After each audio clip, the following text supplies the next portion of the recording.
Now You See Me is the latest film offering from director Louis Leterrier, a man of whom I have a complicated relationship with. Sometimes he makes movies I absolutely love, like Unleashed and the super underrated Hulk movie. Then there's the craptacular stuff like the Clash of the Titans remake, which I've already ranted about at length. Now, the trailers for this movie paint a really great picture. A group of magicians brought together by a mysterious figure, Avengers style, use what may or may not be real magic to pull off a bunch of Robin Hood style heists. Only, that's the thing, there's never any doubt what they're doing is elaborate cons, because the movie straight up tells you in the first 5 minutes.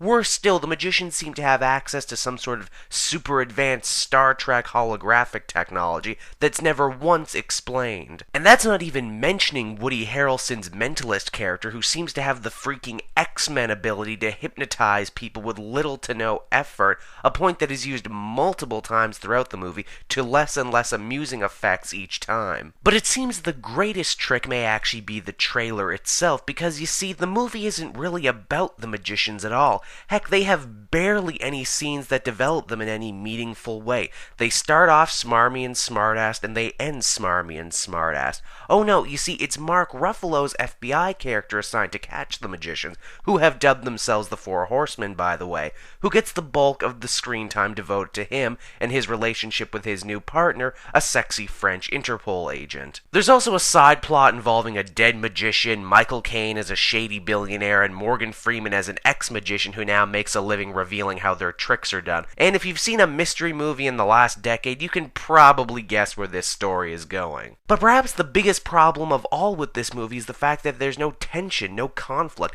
The Four Horsemen are so damn good at what they do, basically gifted with superhuman powers, and the FBI is so damn incompetent, they make every dumb mistake in the book, like not arresting them right away, not checking to make sure a person is who they think they are, that you never worry that they'll get caught. Now you're probably wondering, did I like anything about Now You See Me?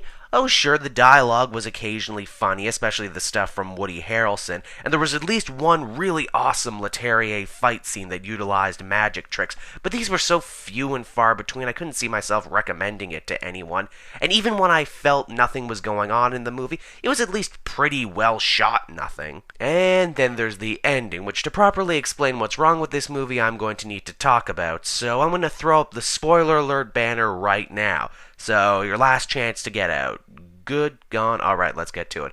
So it turns out Mark Ruffalo's FBI agent character was the guy who actually brought all the magicians together in an attempt to pull off some long con revenge scheme for his father's death, even though one could argue he didn't punish the right person. One also has to ask the question, where the hell did he get all the super advanced tech that the Four Horsemen use, and how did no one catch him in all this time? I guess this is supposed to make us excuse his bumbling as being part of a bigger trick, but it negates any and all character development he had throughout the movie and kills any rewatch value dead. There's also this really annoying plot thread that's introduced about halfway into the movie about an ancient order of magicians called the Eye that the Four Horsemen really want to get into. So badly, in fact, that they blindly follow orders for over a year with no problem. What the hell? Well, that's what I thought about Now You See Me, and if I may use a magic allegory, well, it certainly had Houdini aspirations. At the end of the day, it just ended up being Chris Angel. You know, plenty of flash with little substance, but still perfectly serviceable and entertaining some people, just not me. Thanks for watching.